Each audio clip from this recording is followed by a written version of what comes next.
Pagbasa ng salita ng Diyos mula sa unang aklat ng mga hari.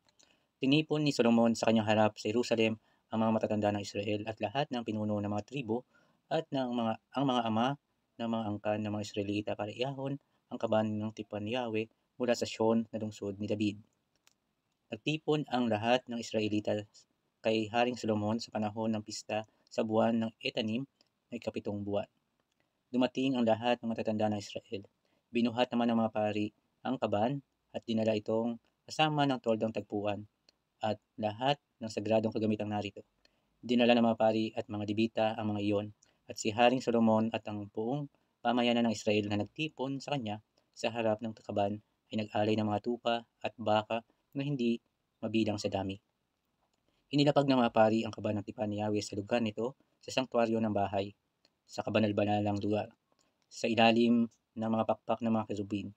Nakabuka ang mga pakpak ng mga kerubin sa lugar ng kaban at lumililim naman sa kaban at sa mga pasanan nito. Walang nasa kaban liban sa 2 tapyas na bato na inilagay dito ni Moises sa Horeb nang makipagtipan si Yahweh sa mga Israelita sa paglabas nila mula sa lupain ng Ehipto. Pag lumabas ang mga pari mula sa banal na lugar, napupuno ang ulap ang bahay ni Yahweh, kaya hindi na ipagpapatuloy ng mga pari ang kanilang paglilingkod, sapagkat napupuno ng luwalhati ni Yahweh ang kanyang bahay. At sinabi ni Yahweh na mananahan siya sa makapal na ulap.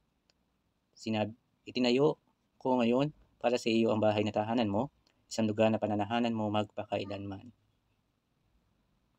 Ang salita ng Diyos. Salamat sa Diyos. Isang magandang araw po sa ating lahat mga kapunla at kapatid kay Kristo Jesus. Ang ating naringgan ngayon ay ang pagtatayo ng tahanan ni Yahweh ni Haring Solomon. At may tutugma natin ito sa ating mga buhay kung pinananahanan ba talaga tayo ng Diyos sa araw-araw. Dahil ang Diyos ay nais manahan sa bawat isa sa atin.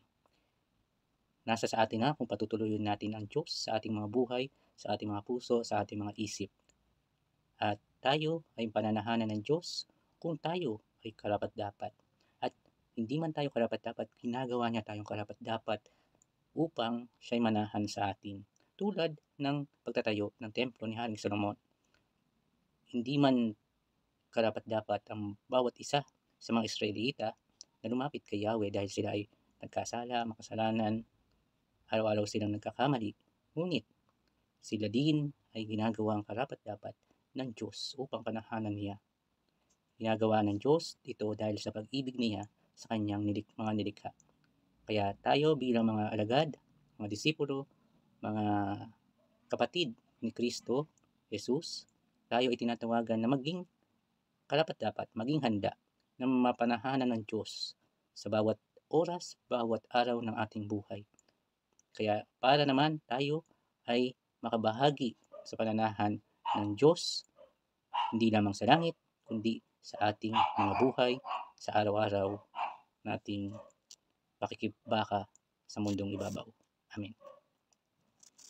Ating dadasalin po ang dasal na itinuro ng ating Panginoong Jesucristo, ang Ama namin. Ama namin, sumasalangit ka, sambahin ang ngalan mo, mapasa amin ang kaharian mo, sundin ang loob mo dito sa lupa para ng sa langit.